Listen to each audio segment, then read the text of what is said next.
Warm welcome to everyone who's joining us now at this point online from wherever you might be. I know we have, I think, people from 30 different countries, from all continents except Antarctica, I'm told, joining us for this conference at different points. If any of you are tuning in at this point, welcome, warm welcome to Kiel, where the weather is fine.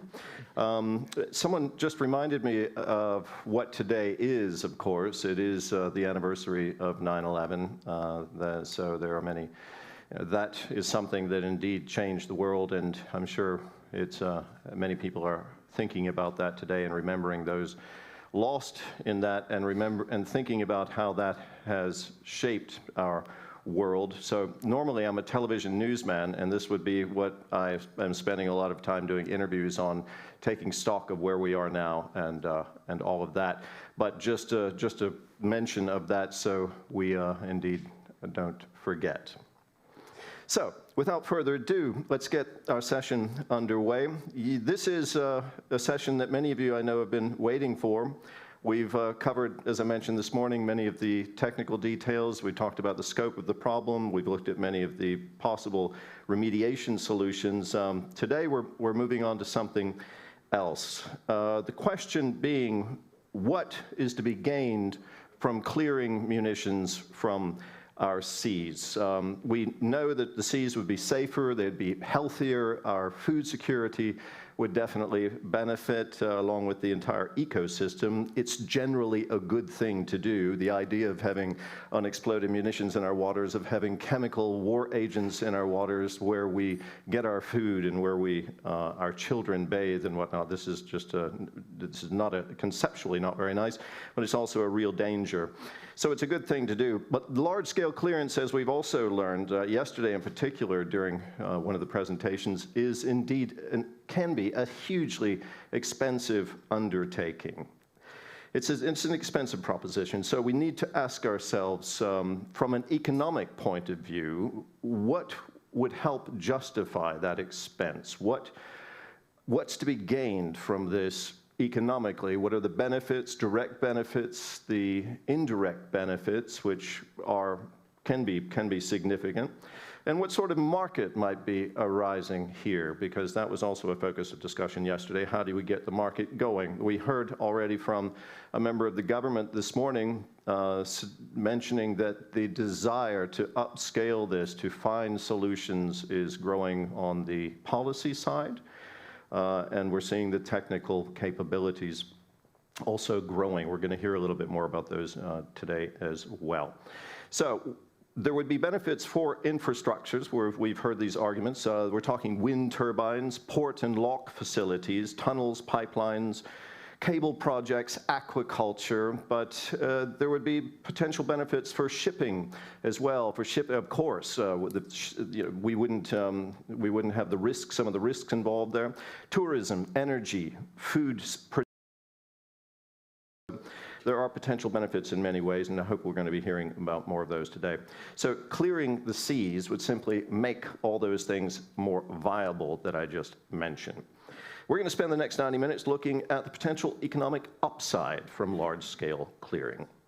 And I'll introduce our four speakers. We do have a slight change in the program. I'll get to that in just a second. We have Dr. Bernd Buchholz. He is Minister of Economic Affairs, Transport, Employment, Technology, and Tourism. That's quite a portfolio, if I may say so, for this. On the stage here, so we have to have a lot of responsibility. Well, hats off to you for carrying all that on your shoulders, but it brings together insights that are very much involved with our topic. We also have with us Dr. Alexander Orellano. He is from thyssenkrupp Marine Systems. He is the Chief Operating Officer. So we've heard a little bit about that today. We'll be hearing the past couple of days about exactly what thyssenkrupp is doing in this field. He's responsible for research, development, production, and qualification of submarines, corvettes, and frigates, I understand. But his current focus at Marine Systems includes the digitization and optimization of the entire value chain. So he looks at it from a very holistic point of view on an operational side. As we know, thyssenkrupp Marine is very much involved in coming up with solutions. We also have with us, very happy to have Professor Gabriel Felbermayr. He's president of the Kiel Institute for the World Economy, which I'm sure you all are familiar with. He holds chairs in economics and economic policy at Kiel University, and he focuses on questions of global economic governance, European economic integration, and German economic policy. So he can give us the economic big picture. And this is the change in the program. We had another representative, the director of REASeuro, on the program. He couldn't make it, but that's okay because he sent one of his very best men. This is Arjen Driessen, who's head of business development at REASeuro. His company's core business is detection, clearance, and disposal of explosives. It also provides advice and education in the field. These are important parts of the company as well. Arjen himself is responsible for market analysis and new business generation. So that gets us into it, I think, pretty well. So we have, we're going to have 4 presentations, 20 minutes each. That's our standard approach to these discussions. We have 90 minutes in total, so whatever's left over at the end after you each talk for about 10 minutes, we will use for questions from the audience in the room and also from those online. So as these presentations are happening, please think about what questions you might have, and then we can get through those, because my questions are, you know, I have lots of questions myself, but I know that you as specialists have some even better questions. So without further ado, I'll turn the floor over to Bernd Buchholz. Much, Mr. Martin, for this introduction. And first of all, I have to say I have no presentation. It's just only a speech, because I'm one of the ministers who had only some messages, perhaps. And the first message is, dear Norbert Brackmann, he was the speaker before me from the federal government. And I have to say thank you from the point of view of the state government here in Schleswig-Holstein for the support that we see in the last months, in the last year, developing a support from the federal government regarding that there is a huge challenge for all of us, and regarding that this is a challenge which we are not able to get on as a state government by ourselves. So it's necessary that the federal governments will take that to also their challenge, and I'm thankful to hear from Norbert Brackmann that that is the case. Yes, 1.6 million tons of munition scattered out of our coast, thanks to wars, conflicts, and sunken ships only at the coast sides of Schleswig-Holstein, the Baltic and the North Sea. 1.6 million tons of munition. Obviously, that's what you're talking about the last 2 days from, as that harms the marine environment. It is a huge security threat.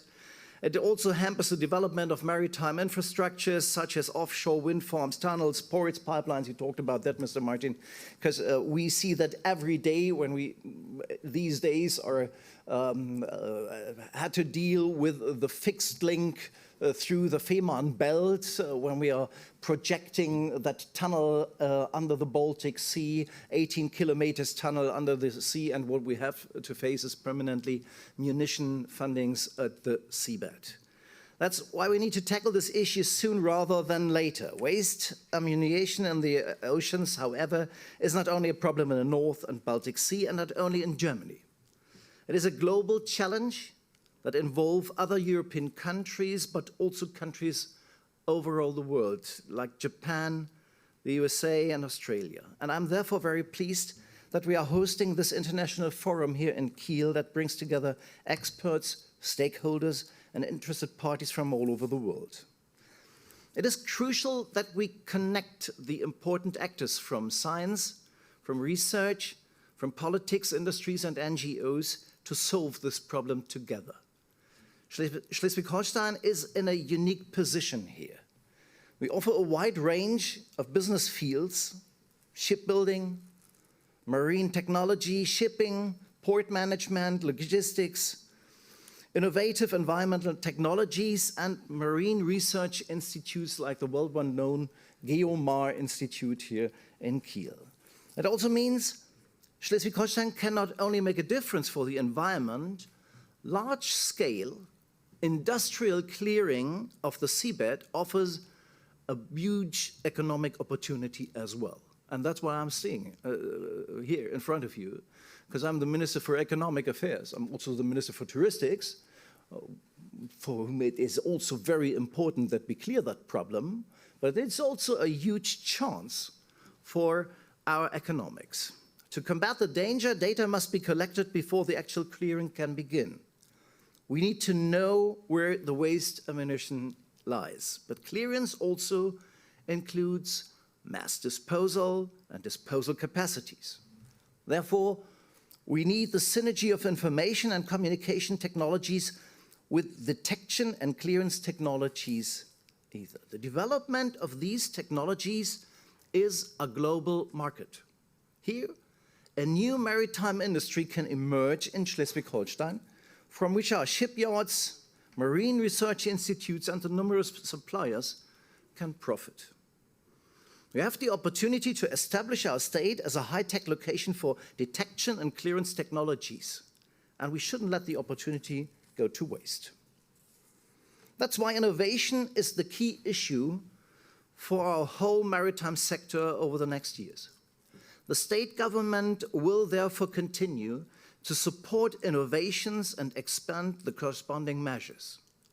Over the last months, there have already been public reports about the Innovative Solutions Connect of tkMS, Mr. Orellano, that shows that industrial salvage and disposal of waste ammunition is feasible.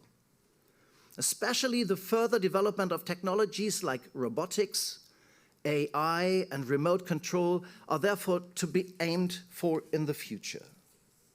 But not only the big Kiel-based companies like tkMS and German naval yards can contribute to clearing the seas. Also, the many medium-sized, highly specialized companies in Schleswig-Holstein can make a difference with the practical experience and the expertise that we have in all these maritime sectors. We know for sure that it will require large investments if we want to clear the seas. And it's not yet decided who will pay for that at the end, to be honest. According to current assessment, only the public sector will be able to commission the clearance. I think that's also important to say that. This is not a market for private activities in terms of those who give the orders for that. It is a public sector to give all that thing. But that means that the federal and the state government will have to invest large sums into these projects. Obviously, the state of Schleswig-Holstein won't be able to handle this alone. I talked about that. Therefore, we are in close contact with the federal government and the other states to find a solution. As you can see, we still have a lot to do before we can really get started. It is very positive that there is much public reporting on this problem at the moment. It helps to underline how urgently we need a solution for all of this. And I'm very thankful that this Congress here is happening here, because it shows that there's a huge interest for the problem, and the state government is very proud to host this Congress here in Kiel in Schleswig-Holstein. Thank you very much.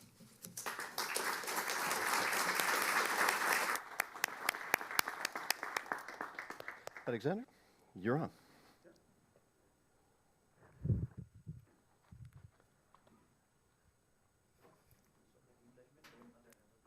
Okay. So, thank you for inviting me here. I think that it's very special that all the stakeholders that are necessary to move one step forward are here today, also in the last 2 days, virtually but also physically. I think that it's important because this is the only way that we can march forward. I do not know whether the presentation is on, but if, then please show the first page. So I would like to tell you a little bit about what Mr. Buchholz already announced that we have an industrial solution for munition clearance at sea. Before telling you about our solution, I'd like to present a little bit about our company. So next page, please. Yes. So you can see that we are involved in many of the aspects of the value chain, of the process that is needed to clear the munition. You can see here the submarines. So we are the world leader of conventional submarines. Conventional means non-nuclear. So we are fueling our submarines with fuel cells. We are one of the biggest players when it comes to surface vessels. You can see here the ship. The last ship for the German Navy is the frigate 125. And we are world leaders in what we call hydroacoustics, which is very, very important to detect the munition. And of course, we are used to work as a service provider from A to Z. Hier kann ich. Dankeschön. Ich habe die Kontrolle jetzt. Wunderbar. So you can see that all the ingredients that are necessary to solve our problem are here with thyssenkrupp Marine Systems. But, and this is very important what Mr. Buchholz said, we are a system integrator. So we take a lot of experts, a lot of knowledge, a lot of specialist companies into account. This is what is our daily work. So this is a very big opportunity, not only for us, a system integrator, but for all the different small companies specialized in certain aspects of the value chain. Here you can see a picture of our industrial solution. What we do not want is to explode the munition at the sea because of all the problems that we have with that explosions. Not only that it will harm mammals, but also that the chemical substances are not really vanishing. They are just distributed. And not all the process in the water is not 100% of exploding. It's only a certain fraction that explodes. So this is for us not the option of industrial solution. We do not talk also about taking it out, transport it to the land, and burn it somewhere, because it has a lot of challenges of getting it to the land, transporting it to a burner unit. With all the restrictions we have, it's something that it's unfeasible. That's why we say at thyssenkrupp, let's take our knowledge that we have as a society, let's go with a platform where the munition is, let's take it out and burn it there, all at the same site. This is our solution. And I would like to give you a little bit of insight of all the different steps. Detection. Of course, it's very important to know what we find there. That's why you can imagine for the military purposes, it's very important to know where the munition is. That's why we have a lot of expertise in our company that is looking for detection of munition. You can see here what we call CCAT with the red nose is one of our products that we have already running. It's already in use also for this problem today. We have another one that Norbert Brackmann was also supporting us a lot with what we call MUM. It's a huge, it's not small, it's really huge submarine, autonomous submarine running with fuel cells, which we are using also for the submarines or for military purposes. And this is one of the major carriers for the future for detecting munition as well. So this would be a second step. Then the removal. Today, you can see here, we have a cage which we would like to use for our platform, to get it on the platform, and so to bring it to the burner as a third step. We have also possibilities to bring into the play what we already have developed. So the yellow thing that you see there is like an autonomous vehicle that you can also bring into the play in order to transport munition from a little bit more far away to the platform. This is something that we would also be looking for. Environmentally friendly disposal. So here you see pictures from the company DynaSafe, who is really an expert in disposal and burning the munition already today. That's why what we say, we will bring all the expertise together as a system integrator. And you can see there are 2 steps. First, the burner itself in blue, and then what we call in Germany Abgasnachbehandlung is the treatment of the burner afterwards in order to filter all the poisoned substances out of the burner. So it would be an environmentally friendly disposal at the end. Large scale. Why is it important to have large scale? And if you look at the problem that we have, it's a huge problem. It's not a small problem. That's why we say it's not enough to have a diver, bring it to a small transport system, get it somewhere on land or on the platform. Impossible. The platform that you see here, that we promote, my experts tell me, in best case, we could be able, with such a platform, to get rid of 3 tons per day. Just calculate. Imagine 1 million tons, 3 tons per day, 1,000 years. 1,000 years. Forget about it. But you can see that already an industrial solution is really already very, very late if we would start now. So we would need 100 of them in order to cope with what we heard yesterday from Kai-Achim Schönbach, the German Navy chief, saying that we have 15 to 20 years' time from today on. That's why it's really calling for an industrial solution. This is what we promote. I know that we will have a lot of problems at the beginning because there are certain aspects of details that are not being already detailed. But we need to start to learn. And this is a very challenging task, but also technologically very high sophisticated, which is bringing, of course, a lot of people knowledge into it, but we will also gain new knowledge. We will train people. We will have engineers, scientists that are specialists in that. In all the details, this is our opportunity as economic system as well.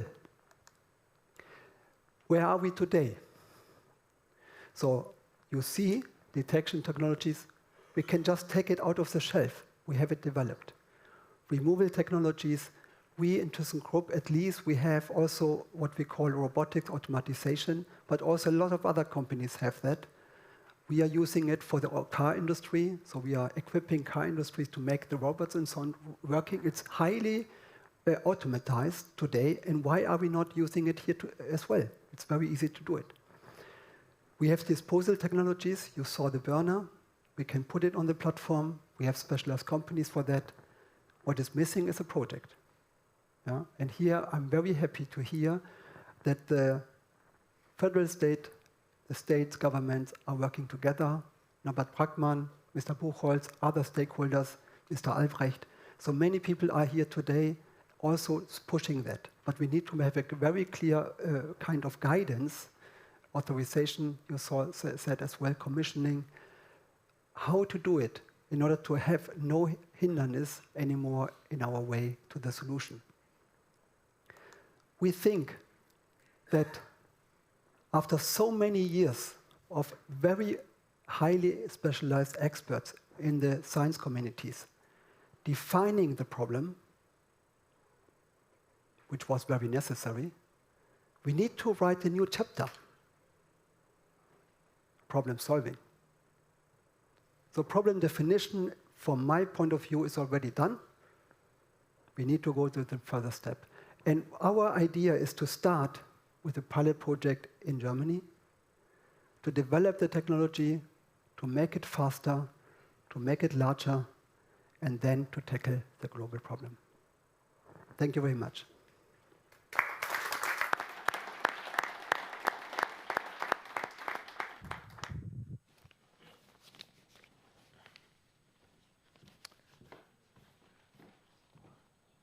Good morning, ladies and gentlemen, and thank you very much for having me here with you. My name is Gabriel Felbermayr. I'm the president of the Kiel Institute for the World Economy, and in that function, of course, we are interested in questions of international trade, international investment, international migration, but also increasingly in questions that concern global governance. How to bring about economically viable solutions for the pressing problems of our days that cannot be solved by the market, as Mr. Buchholz has said, and that's not because we are genuinely not confident that market solutions exist, both of us, but here in this case, what we have to deal with is indeed a public good, and the Baltic Sea, this region, I think, are good places to start with. Because we know from bargaining problems, from game theory, that when there is a public good to be provided, and you have many, many, many actors, you have 225 countries in the world, if you wait for all of them, if you want a truly global solution, you wait a very long time. Look at how the United Nations operate, the World Trade Organizations operate. Europe is better, but again, responsibility is diffuse. The Baltic Sea, the number of players is limited. It's still a substantial number of countries, of course, but the fact that this is a small area with relatively shallow waters, I think what can really work here is to put an example on the ground, or in the sea, if you like, that works and that shows that solutions are possible. From a trade economic point of view, of course, having these enormous quantities of munition in the waters. I mean, these numbers are shocking. You know, if you don't work with that every day, it's incredible. Yesterday, I was told about a train of 2,500 kilometers length that would contain the overall. You told me the overall amount of munition in there. These are incredible numbers for someone not dealing with this every day. It's really hard to believe, but of course, amongst that enormous quantity of dangerous stuff at the seabed, one big event suffices to shake an entire economic ecosystem, or to shake the confidence in the trustworthiness and resilience of an entire global system or a local economic system. And that is extremely important for Germany. And that's, again, one reason why if we don't start, who?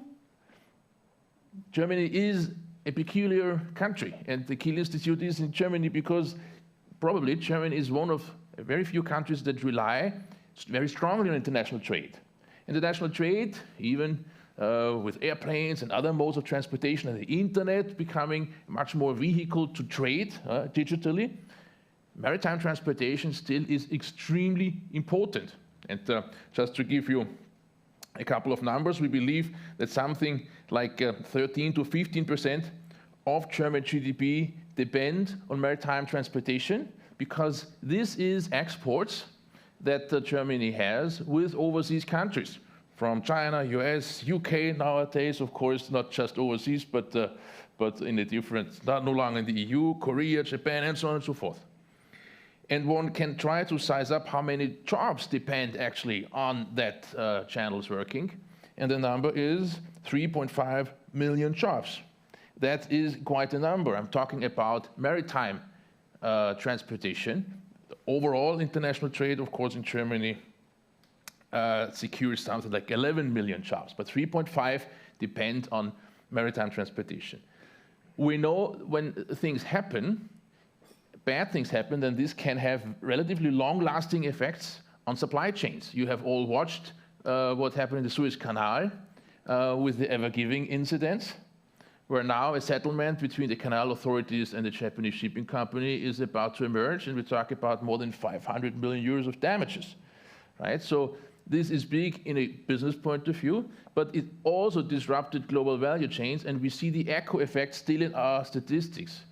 We have every 15 minutes a signal of all the container ships in the world that we analyze at the Institute, and we are not back to normal for many reasons, but this incident, this one incident, has lasting effects on how the global supply chains work. And so with these enormous quantities lying around, very few but massive catastrophes or catastrophic events can have long-lasting negative effects on the economics of international trade.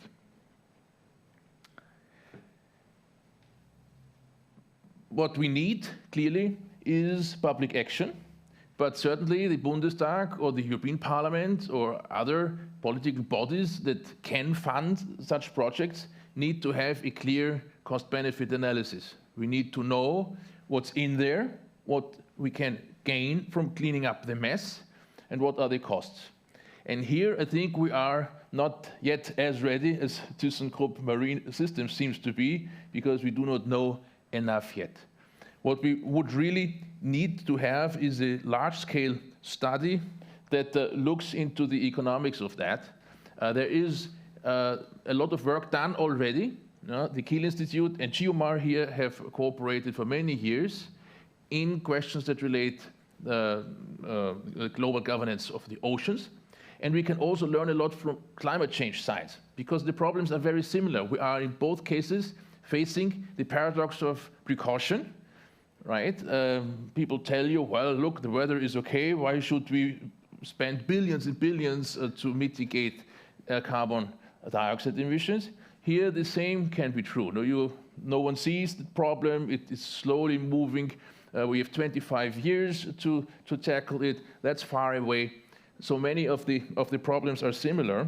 But we also know, and here's where science is progressing, that we can face non-linearities in the process that make the urgency of coming up with solutions even bigger.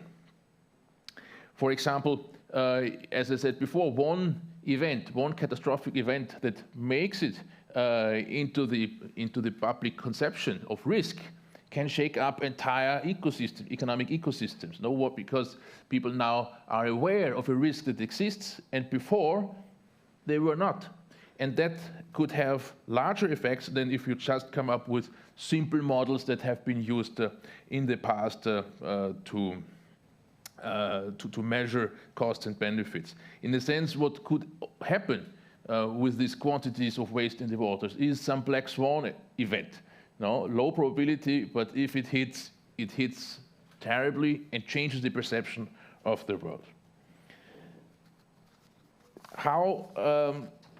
What are the problems to come up with a correct economic cost-benefit analysis? Well, one is, of course, that the costs of solving the problem are still not really known. We have the technical solution, but what it would cost in euros, in dollars, depends a lot on how the ramping up of the whole project happens. Scale has been mentioned a lot.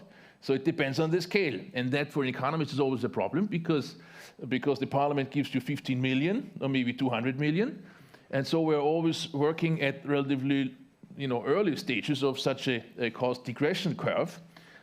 So we have to think big to bring the costs down, but thinking big, of course, given budget constraints, is an issue.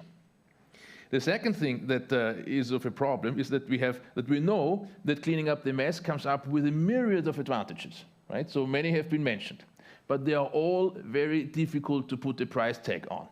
Now we have a problem with biodiversity, as our colleagues from the research cluster here in Kiel always tell us. The Baltic is suffering, it's an ecosystem, it's not doing well. Munition and the toxic diffusion from there is not helping, but what is the economic value of maintaining biodiversity here? There are estimates around, and the intervals are large. Also, some say threats to biodiversity are true threats to the survival of mankind because we are losing important information, DNA, that is embodied in the biodiversity that we have here. More easy, maybe, to estimate are the avoidance benefits, avoiding bigger disasters that might choke global transportation networks. We've done a very interesting study on the Kiel Canal for the Kiel Canal Initiative, asking the question, what are the benefits of having this canal? Because it also needs enormous investment. And the number we find for Germany alone is something like 540 or so million euros a year of added value added. So this is additional income generated in Germany, concentrated, of course, in the northern parts of Germany. A little bit more than that is generated elsewhere, most in the Baltic region, Denmark, Sweden, Russia, Poland, Netherlands, Belgium. And if something in that fragile system is blocked for a year or more, if something bad happens, if a lock system is destroyed, then that has very clear costs, and avoiding those costs must be part of any business plan or of any economic consideration here. What we also can do with economic models is ask ourselves, if public money is made available, say in an order of magnitude of 100 million euros, that will by no means be enough, but let's take that number for starters. How much of this investment will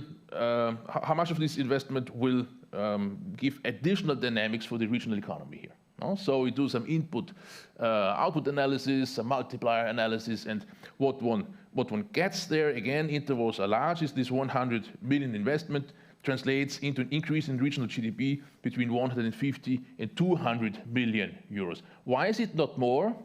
It's not more because the community here in this room is an international community.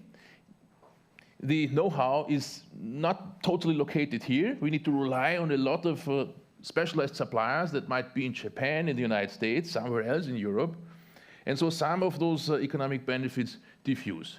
But in this analysis, we are not valuing the possibilities of tipping point effects, these non-linearities that I mentioned. So we have, on the one hand, this diffusion of value added, but on the other hand, we probably underestimate the economic benefits that cleaning up the sea has. Because, as I said, a single event can mean very bad thing, for example, for Schleswig-Holstein tourism. If something bad happens, if someone gets blessed or injured, and that goes into national news or even more than that, that might be a tiny event, but it might have very big consequences for the tourism industry here, and they're very hard. These things are very hard to price. So I guess what I can see here is that there is, probably that's the conclusion of such conferences all over the world, there is need for more research. There is clearly need for government action. There is no markets to solve this. There is clearly need for cooperation also within the Baltic Sea. But if there is a place in the world to start going, then it must be the Baltic for reasons that I've tried to sketch, but probably you have many more arguments that go into this direction. So I believe that in this period where we deal with climate change, and have to deal with climate change, we have many of the arguments on the table that also apply to this large-scale problem, because we need to be fast, we can't wait forever. The problem is not going away, it's getting bigger. It is a transboundary question, so we need to cooperate, otherwise it doesn't work. And we face market failure. The market will not repair the problem itself. So these points are on the table, and I'm confident, looking at how many people are here today and what I hear from our politicians, that the scale of the problem is well understood. Now we have to get the public support. Thank you.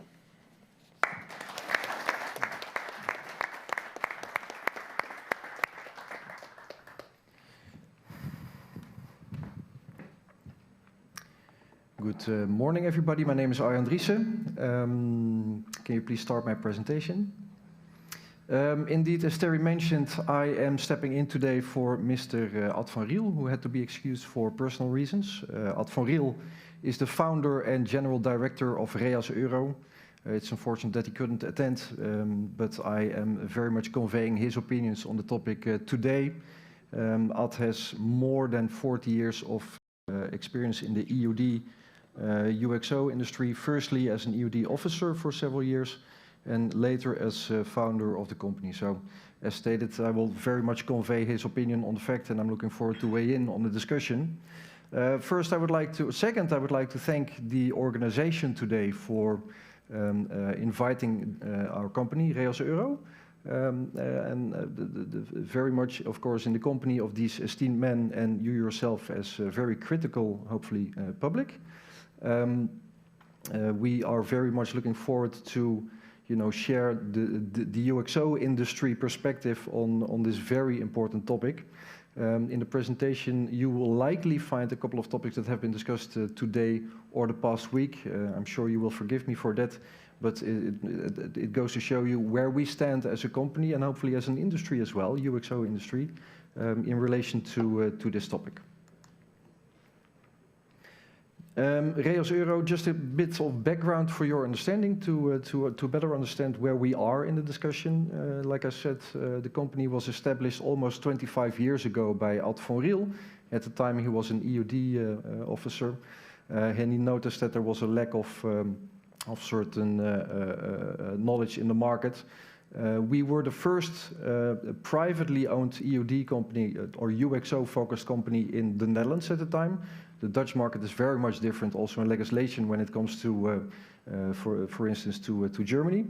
And interestingly, the 5-phase policy that we use as a working philosophy or a project management scheme has been used as the basis for Dutch legislation at the time. Now, we are independent and privately owned, and of course, when you look at the service portfolio, many of these topics that you will see here are not new for you. We have a European focus, but a global footprint, and it is both onshore and offshore. And because of the global footprint, I think we can bring some very specific UXO-related offshore information to the discussion today. The global challenge, or what we see now, is that whether it is has to do with dumping sites or other UXO issues offshore, no maritime development can take place today without the involvement of EOD services. Occupational health and safety is very much an important topic today. Of course, it's a growing importance in relation to corporate governance. So we see an increased focus on occupational health, safety, but also sustainability during the many marine constructions that we see, which is the key driver for EOD risk management at the time. The marine UXO challenge is a global one, as has been discussed, of course, many times this week. Of course, there's a focus on the Baltics maybe this week. But it's also a very complex challenge because of the fact that it covers a very long period of time. It started shortly after World War I, and it also has a lot of more or less advanced UXOs. Bear in mind that the older the UXO doesn't mean that it's less lethal. The issue also is made more complex because of the type of UXO. Of course, conventional is a very important topic, but we also see chemical, nuclear, radiological, nuclear ammunition as the result of remnants of war, the ammunition dumps that we see, but also shooting range operations. That all of these factors add to the issue. The lack of attention is what we see as a company, what we know as an industry in UXO projects might result in serious health and safety concerns, but also budget overruns and planning issues, especially for marine operations. Budget overruns pose a very important but very big problem as well. Now, what we see is that the more activities on sea, and let's take wind farming as an example, the more activity we see on the oceans. Also, blue economy, of course, is a perspective by which we mean to make use of the ocean in a very sustainable way. The simple fact is there's a higher likelihood of interaction with UXO, along with an increasing number of marine projects. And again, let's take wind farming as an example later on. Now, what we know is that dump sites with overstock and obsolete ammunitions are scattered around the globe. This is funnily an image that we saw earlier today, whether it is nuclear, conventional, or any other. A considerable amount of the dump sites that we know is at or about 60 by 60 nautical miles in size, and located about 30 nautical miles offshore. An important addition to this statement is that this is a very general rule of thumb, but this is only for the known dump sites, because let's be honest, there's also a lot that we don't know in terms of dump sites, but only that also goes for remnants of war. This creates a very significant challenge to marine spatial planning, and here come the wind farm, the increasing number of wind farms again, because there's only so much you can do in terms of planning, building, constructing, before you encounter any UXO. So the blue economy is also under constraint, because more and more energy plants are foreseen in deeper waters and further offshore. What we advocate as REASeuro, but also as one of the industry leaders, is twofold. That's on the one hand, it's project risk mitigation, and on the other hand, it's dump site remediation. Of course, the need for which it has already been discussed extensively today. Focusing on project risk mitigation, what we know, what we feel, is that a green and effective UXO risk mitigation has a positive impact on budget, project budget, and planning. So we're looking at, for instance, wind farming as an example. Risk avoidance is preferred. So if you can go around an issue, then it's always cheaper, of course, and that would always have a certain preference. However, especially in European waters, also here in the Baltics, risk reduction is often risk reduction instead of risk avoidance is the more realistic alternative, due to the scattered nature, the variety, and also the extensiveness of the UXO problem.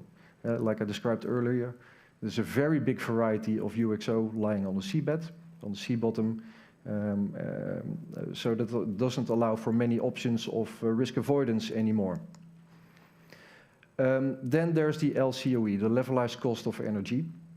And again, let's take wind farming as an example. There's a big constraint on the value chain of wind farming at the moment. I read an article that stated that by 2015, the cost of renewable wind energy is by 50% cheaper than it is now. Now. It goes to show you that there's a lot of constraint on the price structure on the value chain of renewable energy, such as wind farming. You can also imagine that this has to be either realized by increasing the wind farming capacity, or it has to be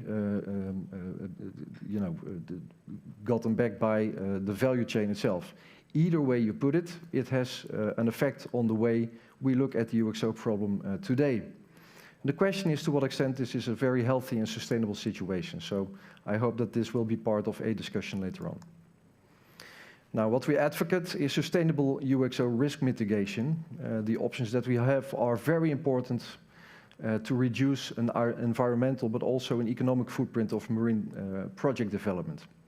Now, what is already happening in the industry is the reduction of false positives, but also green disposal methods such as water cutting. The thyssenkrupp initiative that was shared today is also a fantastic initiative, but also UXO avoidance optimization and so on. So there are many options to actually realize risk mitigation instead of avoidance, which is clearly less of an option over time.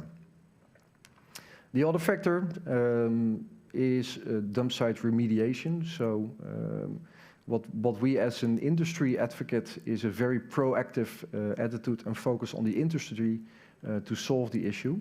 The justification of this is quite simple. We preserve our ecosystem for next generations and avoid any damage of sea life. And a very important factor that is not yet a very big issue today, but it might be in the very near future, is that we prevent chemical warfare agents to enter our food chain. The next justification is the development of offshore wind farms can take place on locations that previously were inaccessible. And again, there is a growing need for this kind of renewable energy. Last but not least, we prevent ammunition from washing up ashore and hereby improving recreational safety and create a positive experience. The approach that we advocate, not only as a business, as a company, but also as industry, is that you know, the society has caused this, so let the society have the responsibility as well to solve it. So a more proactive approach is required, and I think that this gathering today, or this week rather, is a very big step forward. Another important point is that it's not a military operation. The governments and the industry should cooperate more and more proactive in order to mitigate the issues that are created by dump sites. And that's, I think, a feeling that has been conveyed more and more today. Last but not least, a sustainable, efficient and effective remediation method is to be developed, allowing large-scale, let's say, mass production or mass processing of dumped ammunition.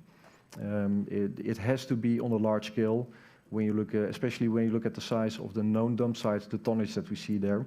And so that's also why I'm very happy to see the thyssenkrupp initiative today. Thank you very much.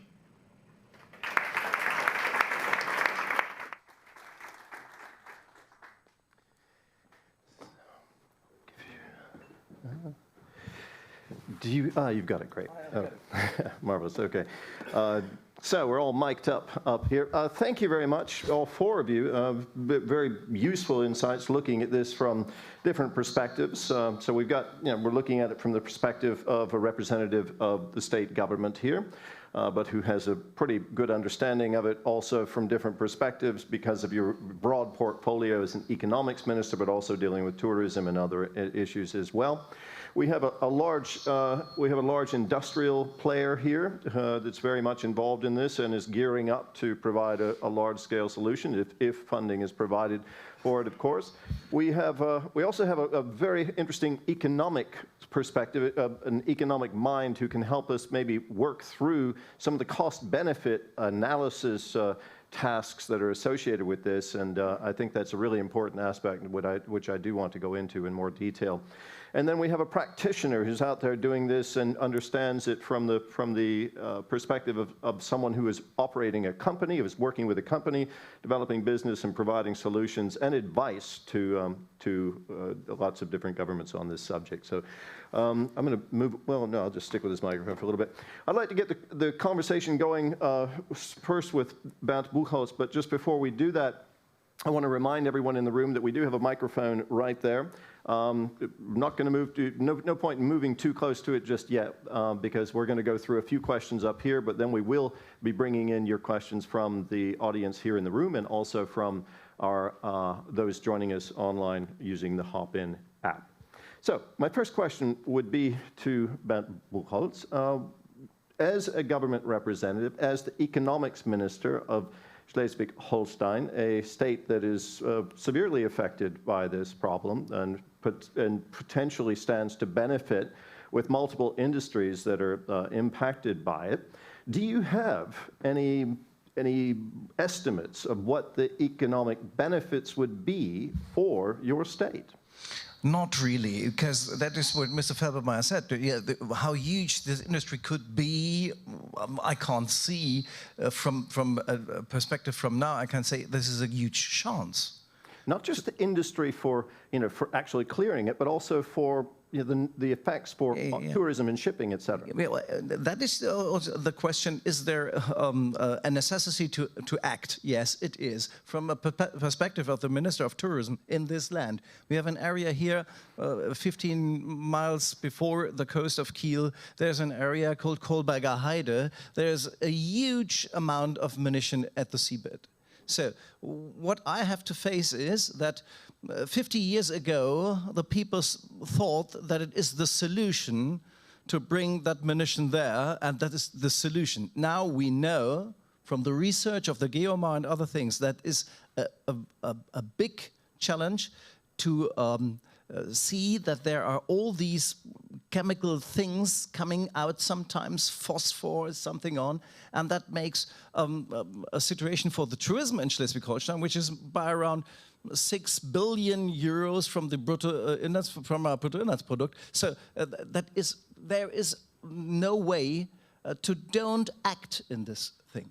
So that's the point where we have to say, yeah, this is for a state government. It's such a huge challenge that we can't do it by ourselves. It is necessary that the federal government will take this also to their level. But, and that's what Norbert Backman said before, yes, we now have the possibility to start. And from my point of view, it's a huge chance for our economics here and also for the environment here to make something like a project, like a model project, just at the Kolberger Heide, to show and to see and to learn how many effects we will have out of that. How expansive is it really? How are we really able to solve that problem in an industrial way and to make a showcase directly at the Baltic Sea, directly before the gates of Kiel. That's what I would prefer, and to say, hey, this is then also a big chance for our economic system here. So getting started with that, say a pilot project in the location where you described, and there's a lot of, I hear a lot of talk here saying that might be the best, the Kolberger Heide. Kolberger Heide, yeah. Yeah, that might be a good place to start to get an idea of what this would entail and what it would cost also, right? Because this is, if we're going to do a cost-benefit analysis, we need to know what it costs, right? And the gentleman sitting next to you, Alexander Orellano, he's working, we're seeing a lot on this prototype. We're seeing a lot of very interesting, very impressive technology that you guys are capable of preparing. It's a project you would like to put into practice. I've seen estimates of saying you could perhaps have a pilot ready in 2 years. That was what I understand. Yes.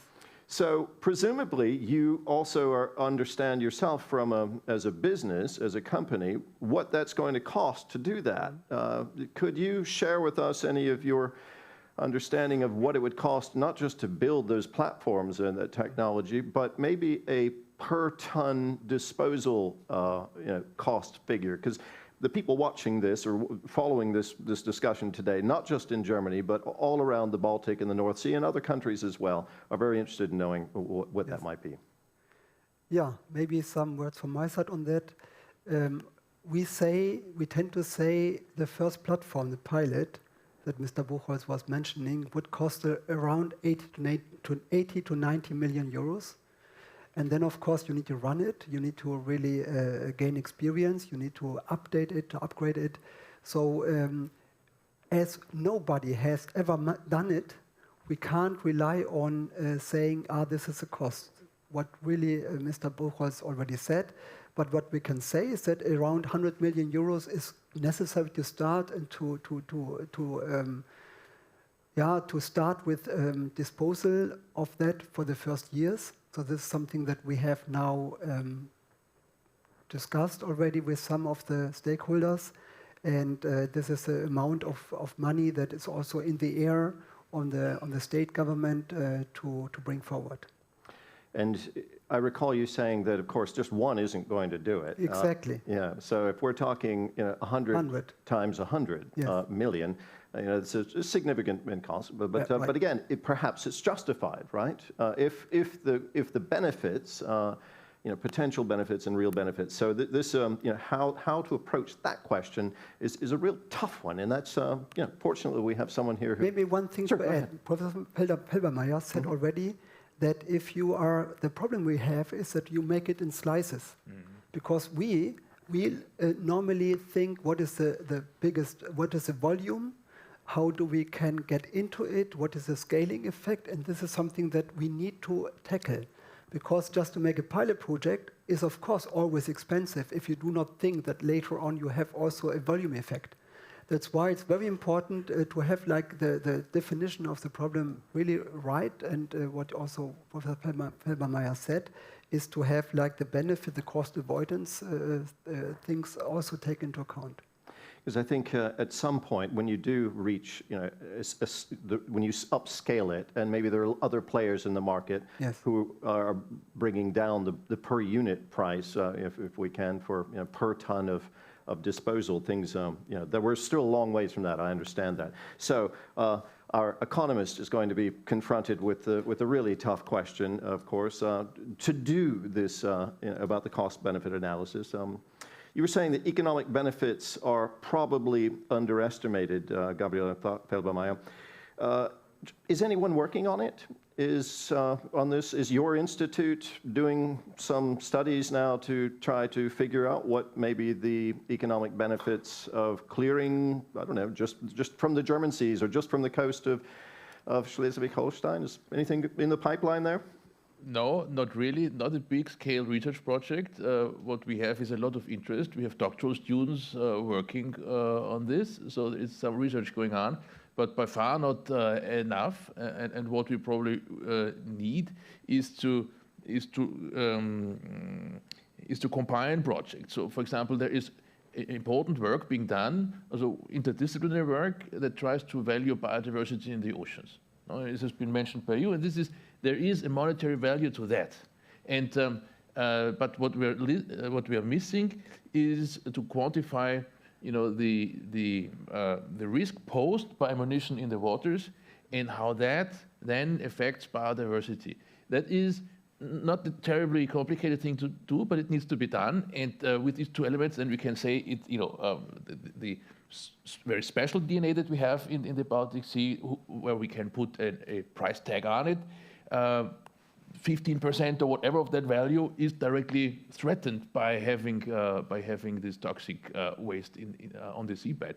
But we are not where we should be, I would say. And the good thing, industrial solutions cost 100 million euros.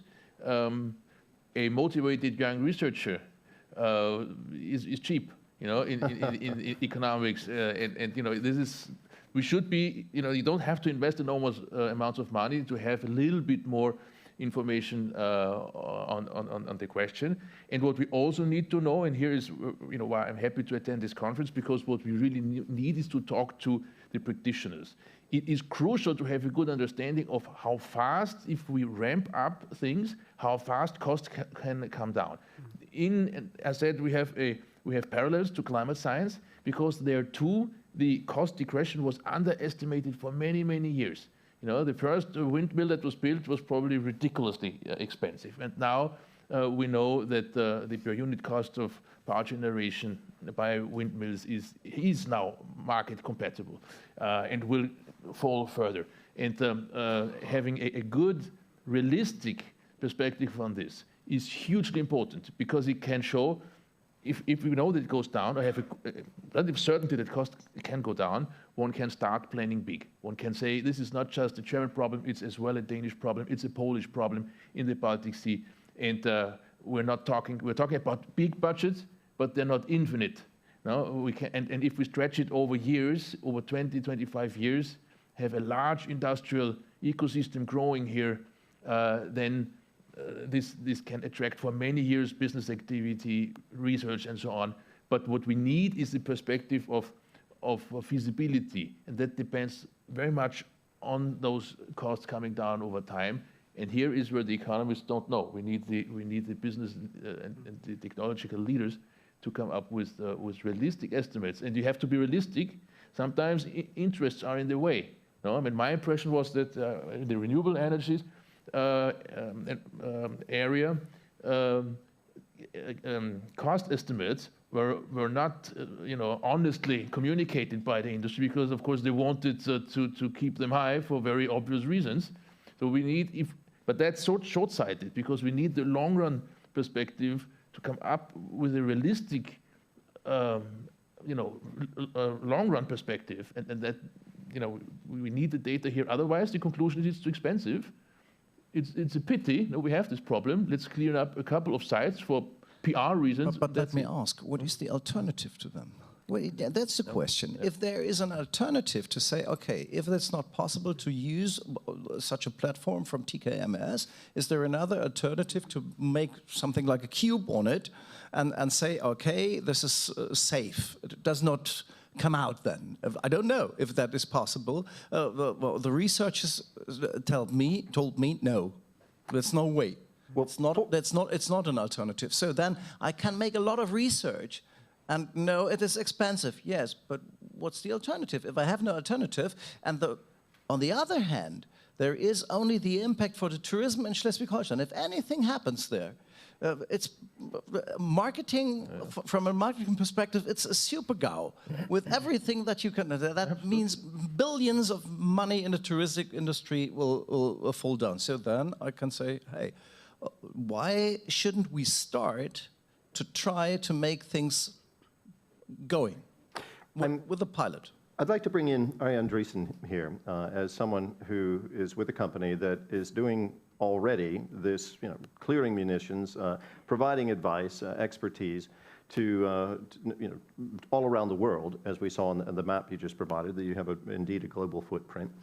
On the question, I mean, what do you see in terms of developing the market in a way that would provide the services that could help solve the problem and bring down the cost? Do you see this, do you see growth in not just in your company's future, but within your industry? Do you see yourself, your competitors, others looking at this political will that is growing to tackle this on a larger scale?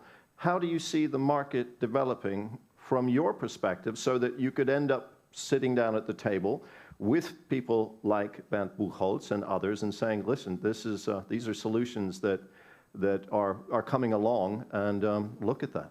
Yeah, well, interesting question, thank you. What I see firsthand also in the Netherlands is that on a very relatively low political scale, there's an interest in the topic as well. So it's only a month ago that I discussed this very topic with a local water management authority in the Netherlands. So that goes to show you that the topic is everywhere, and it's growing in terms of importance. When I look at the industry, it has been for long that not many feasible or realistic plans were in the making, but that is changing at the moment. Having said that, I feel that it's very much very local in terms of as opposed to centrally organized. The thyssenkrupp initiative for me was new. So I would welcome as an industry representative that there's more discussion, much more alignment within the industry with regards to the topic. The knowledge is there with regards to the UXO problem, but also with dredging companies, for instance. There's a very specific capability and also possibility for cost reduction that they can bring to the table. So the initiative of this week, of course, is a very important big leap forward, I feel, but as of yet, it's a bit decentralized discussion, and that's my feeling. Okay, so the momentum is diffused right now, and perhaps it will gather pace as we move along. So thank you, first of all. I'd like to start bringing in questions from the audience. So we have someone already standing at the microphone on the ready. Please introduce yourself and ask your question. Thank you very much. My name is Sven Kuczynski. I'm a biologist and marine consultant. And since I'm a biologist, I know what an ecosystem is. But the term economic ecosystem I heard here this the first time. And with this comes a general question, and after that I have a specific question to Mr. Buchholz. The general question is, do we always need an economic perspective to unlock such a large amount of money? Or could it also be just for the natural ecosystems? And the specific question, Mr. Buchholz, you just mentioned the tourism from the negative perspective, which would come with an accident with munitions. But there's also an aspect we should look at here, and that's the fears of the people at the coast and the fears of the tourists, which would come with a large-scale industrial operation off their coast. How are you going to address their fears, and when? Well, let me first understand the fear of an industrial way to solve a problem that the people at the coast also have. If I go to the coast as a tourist, I would like to spend a nice time, not thinking about large problems in the world. If I see a large platform 2 kilometers offshore operating with dangerous things, my my holidays would be kind of spoiled. And the tourism operators But isn't that might also... isn't that a point of view? It's a little bit short view, yeah. Looking, if I'm an inhabitant of this country here, of this state, I have to see that this is also my coast. It's my environmental surrounding. So, and what we are talking about is to have a dangerous situation directly in front of us, and we have to solve a problem there for everybody. And if we, for a short time, have an industrial platform on the sea, that is the much smaller problem. Yes, from my point of view. but my point is you need to involve the people from the beginning. Yeah, for sure. But that's also a point of this week here, just to make more clearer that this is a real problem directly in front of our coast. So that makes information and make it visible. That's the point which is really necessary. Let me come to the other point you asked. Yeah? It has that every time with economic things to do. I'm the Minister for Economic Affairs, and I would say something very easy.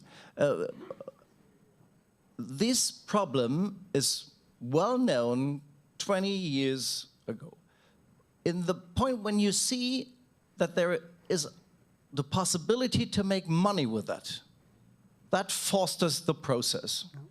And it fostered the process in the last years.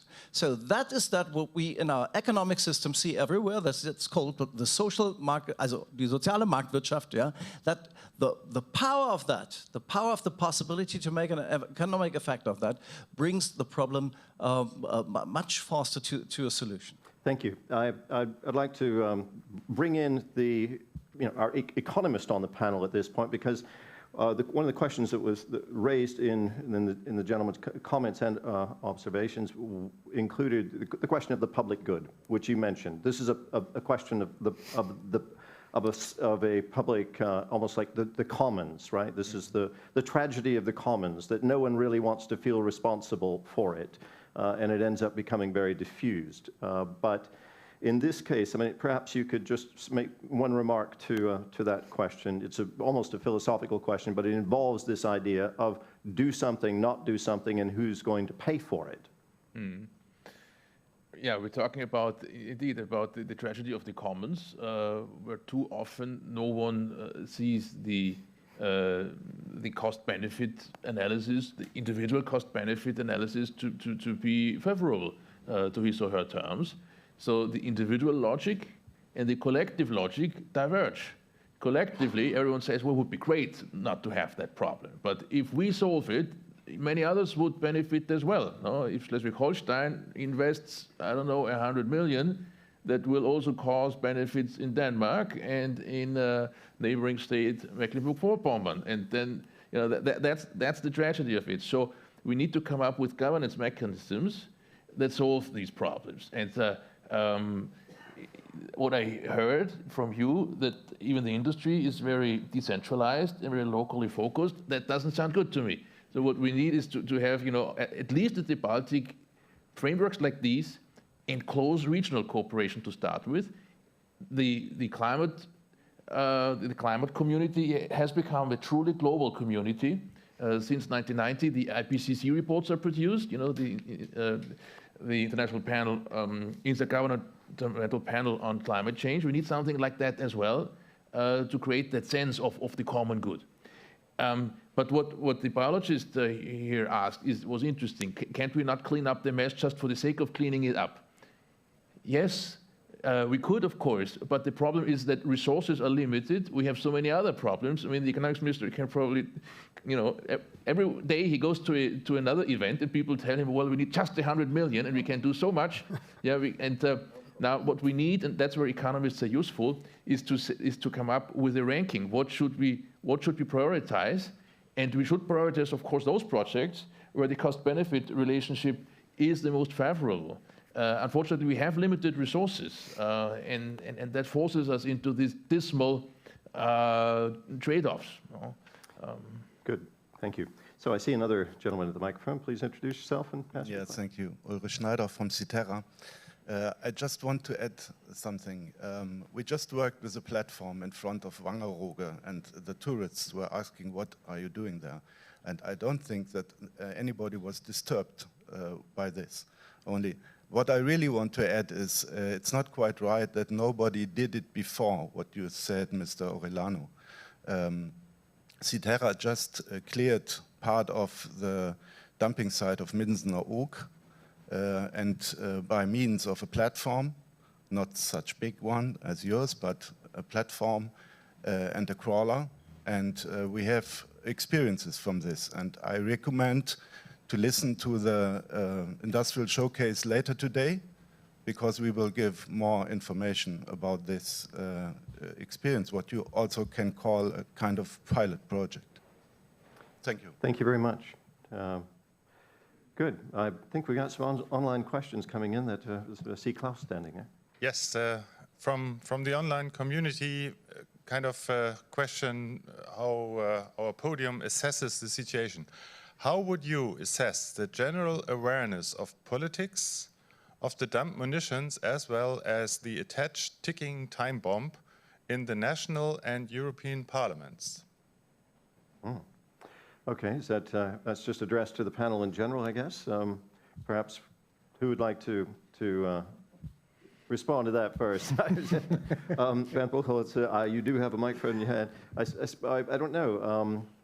Anyone care to touch that one? Ticking time bomb aside, it's a question about awareness at the political level.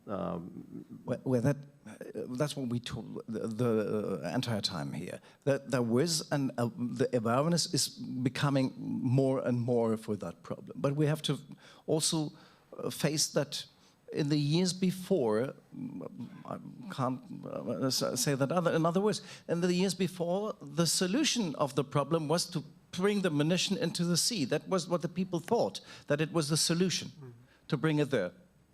Water on it, away, no thinking about. Then a phase was after that when also the researchers said probably if there some chemicals are going out of this is by the huge amount of water all around not a problem, because it in parts per million you will feel that, or there is no action out of that.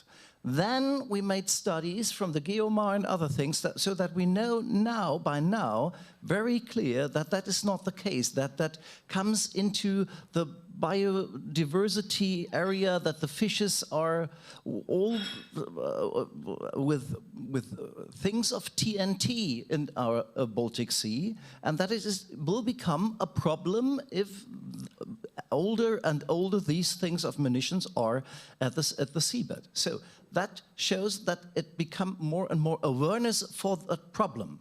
And now there is the second discussion about who has to pay for that party. And that is a discussion between people staying in Bayern and Baden-Württemberg. Then they say, hey, this coast side, this is yours.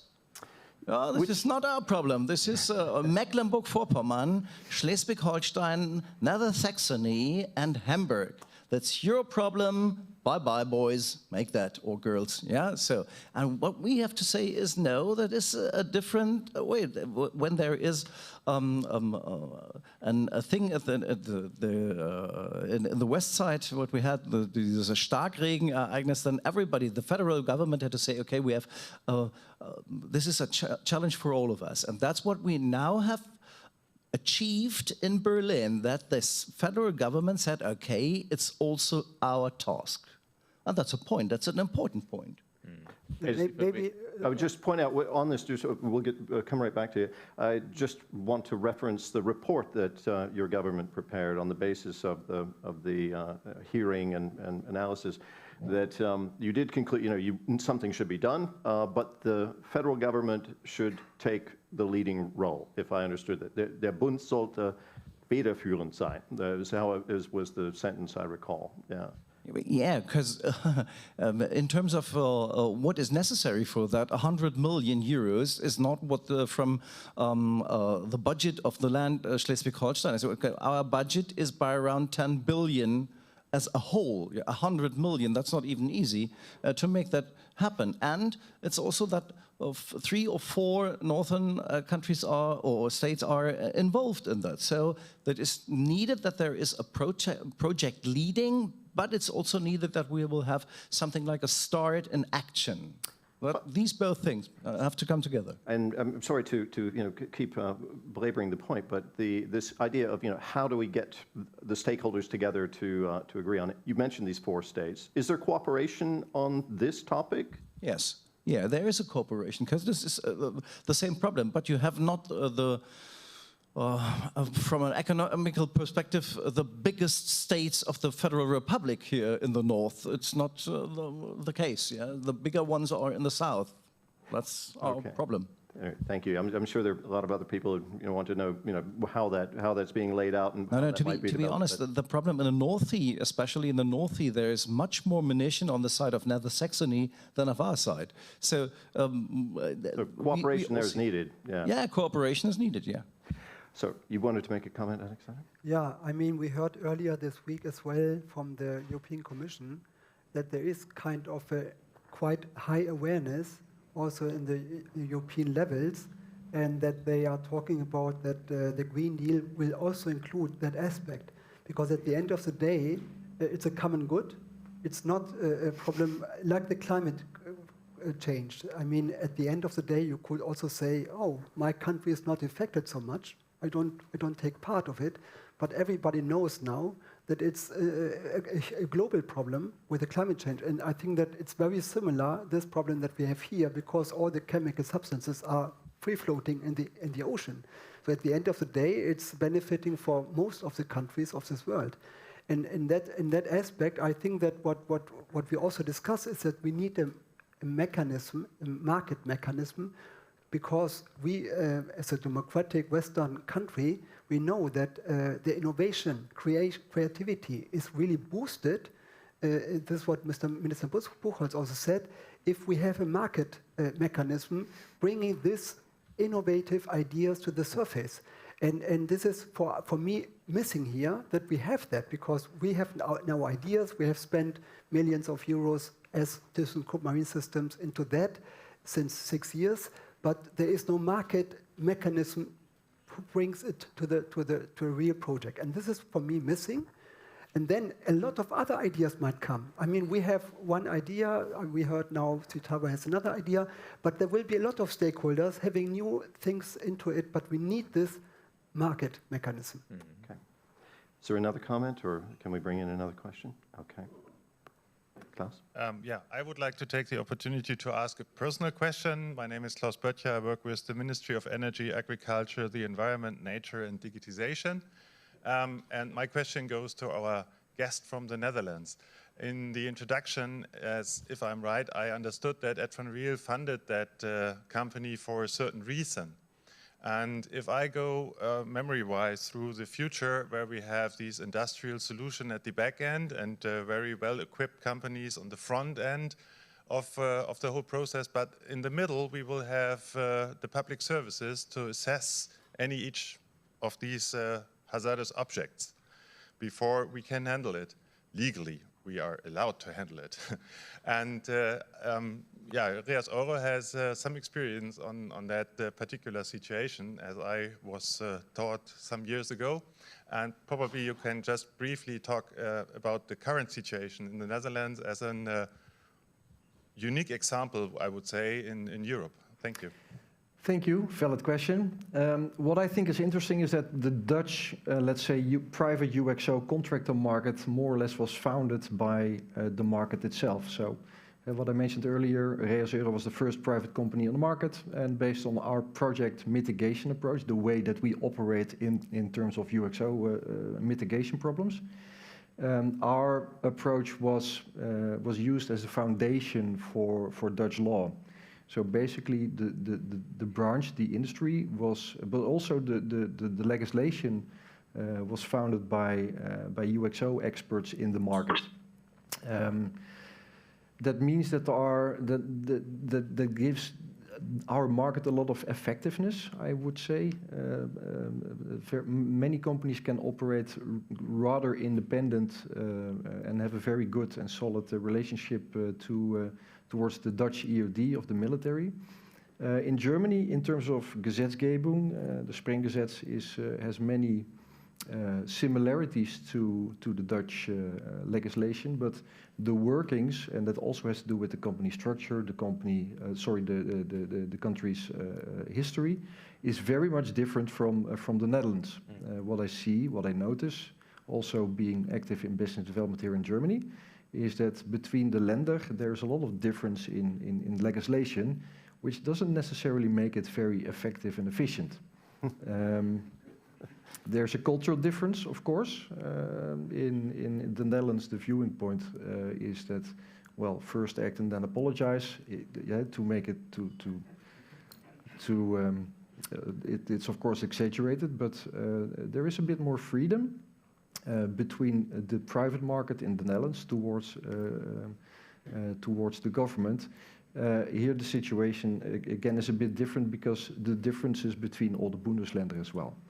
And what I think would make the discussion also easier is when also in terms of this project there's also a legal aspect to it. So where is the responsibility to, when you are actually on the platform, as the good sir from Citerra just mentioned, there's also a legal perspective. What can you do? What are you allowed to do? So those questions will return, I think, along with the increasing conversation. Thank you. We have one more question from the audience. I think we thank only you have about for 3.5 the minutes, so try to be.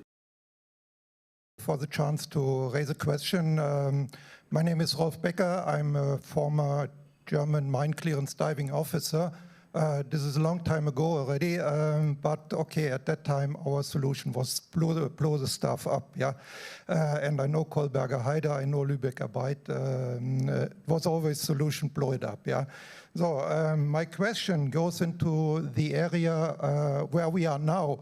It appears here that we are a poor man's country and that we have no money available for large-scale operations or for even pilot projects. And we all know Baltic Sea is well known. It has been measured from north to south, from east to west, and this not only by one company, it was done by 10 or 15 companies. And now we have here the industry, we have here the government.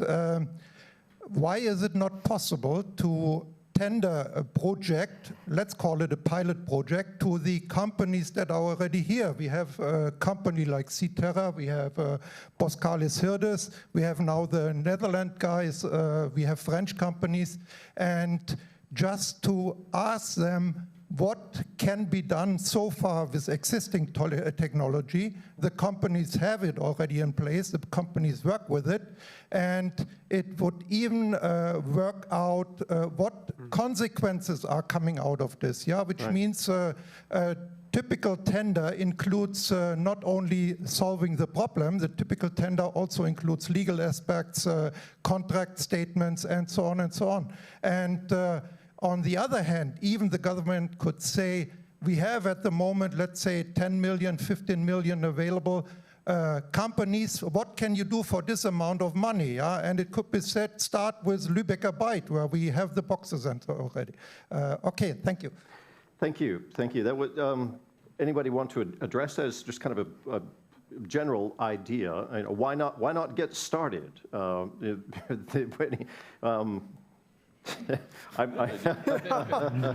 Why not get started? Because that what we have to face in front of us is a project which is by around 100 million euros. This by around 100 million euros. Yes, we are a poor country. You said we are a poor country. Yes, I won't say that.